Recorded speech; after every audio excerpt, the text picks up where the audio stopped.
¿Qué tal? Entonces, ahora nos tocaría ver la interpolación de Newton. Esto se divide básicamente en dos formas que tiene esto. Diferencias divididas y diferencias finitas. Son muy parecidas, pero tienen una formulación diferente. Entonces, como dije en la clase pasada de interpolación de Lagrange, teniendo n más un punto, nosotros podemos crear un polinomio de grado n, ¿ya? Uno menos la cantidad de puntos. Acá vamos a buscar los coeficientes b. Ya la función que nos entrega Newton vendría siendo esta. B0 más B1 por x menos x0 más B2 por x menos x0 por x menos x1 y así hasta dependiendo de la cantidad de puntos que nosotros tengamos, ¿cierto? Entonces veremos primero las diferencias divididas. Como dije anteriormente, tenemos n más un punto, se crea un polinomio de grado n. Entonces, se debe buscar los coeficientes de b y en este caso b0 siempre va a ser la función evaluada en x0. El b1 va a ser esta nueva función que hay que entenderla muy bien porque de esta misma función dependen las diferencias finitas y diferencias divididas, ¿ya? Entonces, esta función, ¿qué nos dice? Tenemos entre los corchetes una serie de x, ¿cierto? Xn hasta xn-1, xn-2, hasta x0, ¿ya? Eso va a ser igual a el mismo f, ¿cierto? Los corchetes, de toda la primera parte menos el último, ¿ya? Por eso hasta x1, xn, xn-1, xn-2, hasta x1, ¿cierto? Menos el f, de nuevo los corchetes, pero ahora todo el resto, menos el primero, ¿ya? Entonces vendría siendo el mismo f quitándole el último, menos el mismo f quitándole el primero, partido en los extremos, que vendría siendo xn y x0, ¿cierto? Xn menos x0.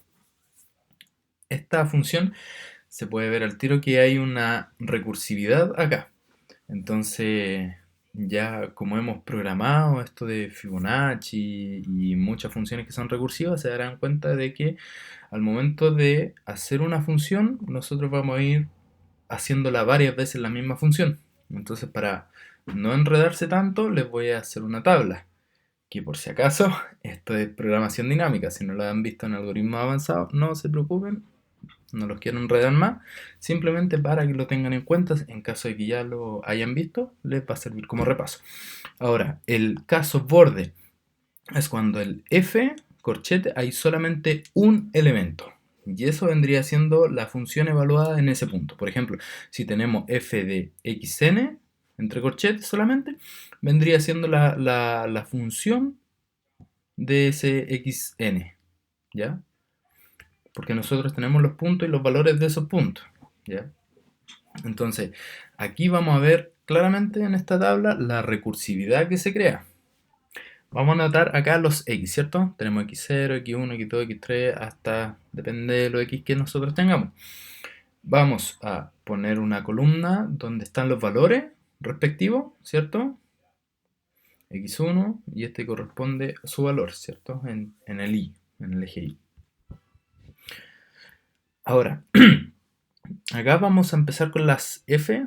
Entre los corchetes, ¿cierto? Hay dos. Solamente se diferencian entre uno, ¿cierto? En un xy y un xy más 1. ¿Por qué hago esta tabla? Acá vamos a ver al tiro la recursividad.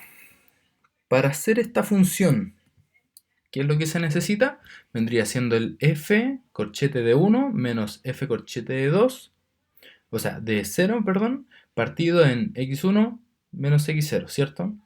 Entonces, si lo vemos acá en esta tabla, esta función depende netamente de este valor menos este valor partido en estos dos, ¿cierto? Que son los extremos, x1, x2. Ahora, nosotros tenemos el f, ¿de qué va a depender? De este y de este otro. este menos este partido en este menos este, ¿cierto? Y aquí nuevamente hay,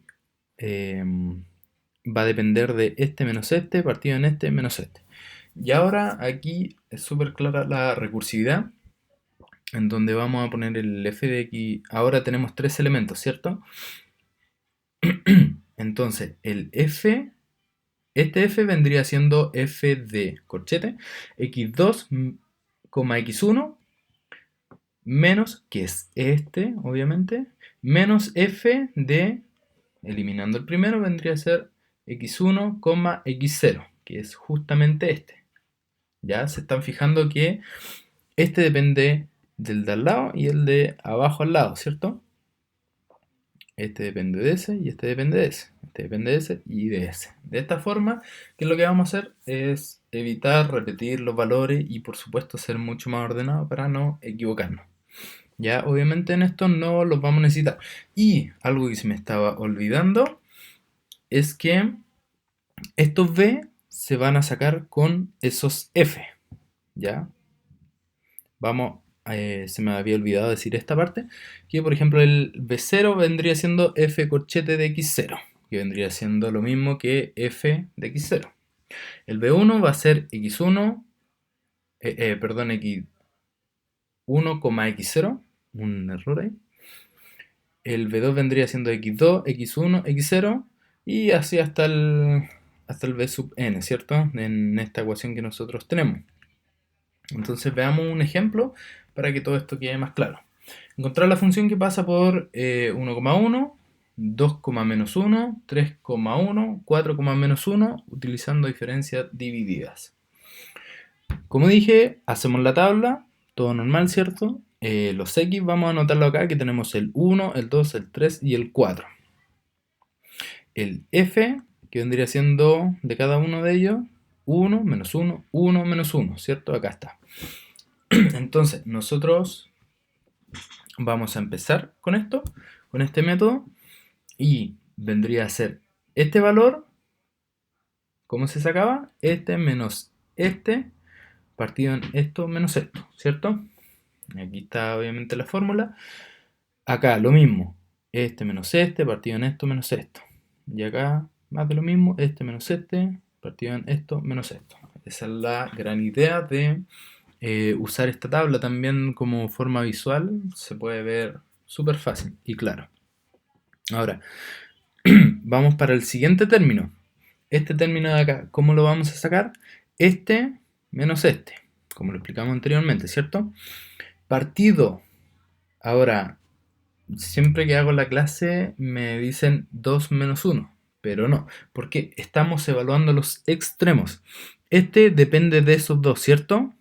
Este también depende de estos dos. Entonces el extremo vendría siendo este, 3. Y el extremo de arriba también vendría siendo 1. Entonces la respuesta correcta es 2 menos 2 partido en 3 menos 1. ¿Ya? Ojo con eso porque eso se pueden ahí equivocar. Entonces acá otra vez lo mismo. 2 menos 2, perdón, partido en este depende de este depende de este y este depende de ese. 4 menos 2. ¿Ya? Y acá finalmente vamos a ver que el resultado vendría siendo este menos este partido en, bajamos con una escalera, acá 4 menos 1, que ese es el intervalo total que nosotros estamos ocupando, y nos da menos 4 tercios. Ya es simplemente eso. Ahora, ¿cuál es la gracia? Otra gracia más de ocupar esta tabla es que este va a ser el B0, este va a ser el B1, este va a ser el B2 y este va a ser el B3. Entonces, ¿qué es lo que tenemos que hacer? Simplemente reemplazar. Acá el B0, B1, B2, B3. Y esa es la interpolación que nos diferencias divididas nos entrega. Pero también había dicho que tenemos diferencias finitas. Y ahora, este método solamente se puede utilizar cuando el soporte es equidistante. ¿Qué es el soporte? El soporte son las X. ¿ya? Entonces, ¿qué quiere decir que sea equidistante? Es que, por ejemplo, el x1 menos x2 tiene que ser exactamente lo mismo que x2 menos x3. Exactamente lo mismo que x3, x4, ¿ya? Entre dos valores sucesivos de las x tiene que haber un mismo valor. Y ahora, ¿qué nos dice esto? En que este f corchete lo vamos a sacar con una nueva fórmula, que vendría siendo este triángulo a la n, f de 0, partido en h, que es h, es el valor que equidista a las x, ¿ya? Elevado a n por n factorial, ¿ya? Entonces, ¿cómo se saca estos triángulos, cierto? Ahora vemos otra función más, que la fórmula para un triángulo x, o sea, triángulo a la n de cualquier f, va a ser el triángulo n-1 de la función, pero en el siguiente punto, menos el triángulo de nuevo en la elevado a lo anterior de el f en ese punto. Es un poco complicado de explicar sin que me vean cómo mover las manos ni poder escribirlo bien, pero vamos a ver un ejemplo para que se entienda, ¿ya? Entonces, la función final, como la función base, es que si nosotros tenemos elevado el triángulo al 1, va a ser la función evaluada en el siguiente punto menos la función evaluada en ese punto, ¿ya? Simplemente eso. Entonces, vamos a ver que si nosotros hacemos esto va a ser exactamente lo mismo que antes, pero sin el denominador, ¿ya? Acá vamos a anotarlo f. Este vendría siendo el triángulo. mm, ¿Y cómo se saca? Con este menos este. Simplemente eso, ¿ya? Es exactamente la misma recursión. Si lo vemos con esto es un poco más difícil, pero depende del anterior en el siguiente punto menos el anterior en ese punto, ¿ya? Entonces, para sacar este valor, ¿qué es lo que vamos a hacer? Es este menos este. Simplemente eso. No olvidamos del denominador hasta ahora, ¿ya? Este valor lo vamos a sacar este menos este. Y este menos este. ¿Ok? Acá en este punto vamos a hacer este menos este. En este punto vamos a hacer este menos este. ¿Ya? Exactamente lo mismo. Menos 4, menos 4. 8. ¿Ya? Entonces nosotros ahora construimos la tabla. Y para saber los coeficientes que nosotros necesitamos, vamos a recurrir simplemente a la fórmula, ¿cierto?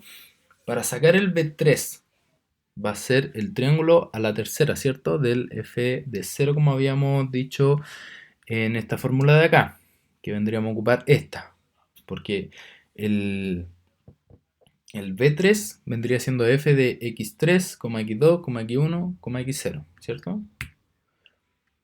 Entonces, nos da este resultado, que si lo vemos en la función anterior, es este, ¿cierto? En la tabla anterior, perdón, es ese. Menos 8 partido en 1. ¿Por qué? Porque eso es lo que equidista a la función que nosotros teníamos acá al principio, ¿cierto?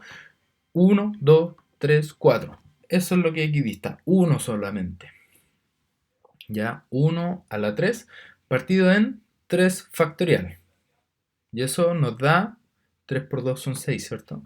Nos da menos 8 sextos, que es justamente menos 4 tercios que nos dio acá, esta fórmula de diferencias divididas. Si nosotros calculamos 1, nos debería dar exactamente el mismo resultado entre diferencias divididas y diferencias finitas. Acá, ¿cuál es la diferencia? Es que el término se está acumulando, o sea, está directamente resuelto cuando nosotros lo hacemos. Acá la diferencia es que se va acumulando y al final es cuando dividimos, ¿ya? Para sacar el B2 vendría siendo lo mismo, ¿cierto? El triángulo 2 de F0 partido en cuánto es lo que equidista, y es por eso que esta función, este método requiere que los puntos sean equidistantes, ¿cierto? Todos tienen que ser iguales. 1 al cuadrado por 2 factorial, que eso es 2. Exactamente el mismo resultado que nosotros obtuvimos ahí. Y acá el B1 va a ser menos 2, que es justamente el resultado que nosotros obtuvimos acá. Entonces ahí lo tienen más o menos visto que la única diferencia que yo podría encontrar entre diferencia dividida y diferencia finita es que uno acumula el resultado y al final divide. Este es diferencia dividida, simplemente va teniendo el resultado al tiro. No es necesario hacerlo después. ¿Qué nos podríamos ahorrar? Es que no necesitamos hacer más cálculos en estos que no son necesarios, porque nosotros al final lo único que necesitamos es esto, ¿cierto? La columna de arriba, entonces no necesitamos hacer operaciones extras acá en estos de más abajo. Entonces esa podría ser una ventaja. La desventaja es que necesita que los puntos sean equidistantes. Entonces, con eso estaríamos. Cualquier duda, consulta. Nos vemos.